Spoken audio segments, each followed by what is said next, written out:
some crazy thing that would happen. I didn't know what it was. I found out there were a number of crazy things. But one of the good crazy things is we got a phone call that two people from China wanted to meet with one of my partners. And I barely knew my guy in China. We had just hired him 3 months earlier. And Anthony Lee Young, who's a terrific guy, and used to be the financial secretary of Hong Kong, which is their treasury secretary. And so they had a meeting with Anthony, and they offered us $3 billion to be in the IPO. Well, this was China. China had never given money to anybody since World War II for equity outside of China. They had state-owned enterprises in China, but they didn't do this stuff outside. So I was watching Law and Order and reading my stuff, which is what I do at night when we're not out someplace. My wife and I are out.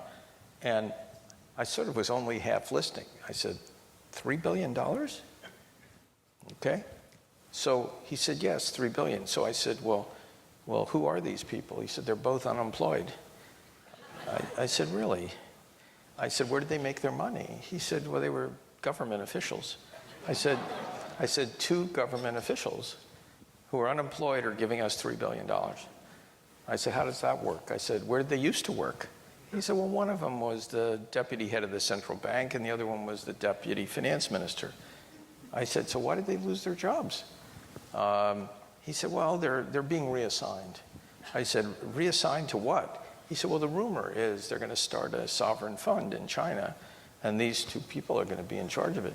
So, I talked about, so I said, let me think about this. So I went back to work. I talked to my partner, Tony James, who's president of the firm. I said, Tony, what do you think we ought to do with this strange call? He said, take the money. And I said, well, we don't really need that much money. He said, well, we can split it up. We'll do some more secondary. We'll put more in the firm. And I said, well, I don't know who these people are, and it makes me nervous. So why don't we go back and tell them that they have to vote with us. I don't know. I don't want to have people who are strangers. If they want to sell the stock, they own so much, make them wait, like 5 years, and then they can sell it a third. So we went back to Anthony, who was dealing with these people. And the next night, I'm still watching Law and Order. You could do that the rest of your life, by the way. I mean, there's so many reruns.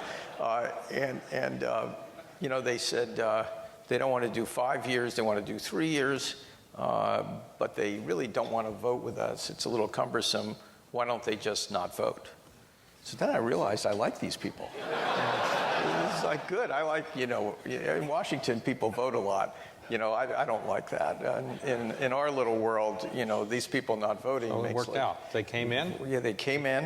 And by the way, because a number of people here touch government, we did this whole negotiation with that guy who was dealing with the premier of the country. We negotiated and signed it in 10 days. For those of you who have ever been in government, the idea that anything happens in 10 days is like a mystery, right? This is from first contact to signed deal. I mean, this is like when these people want to do something, get out of the way. They know how to do it.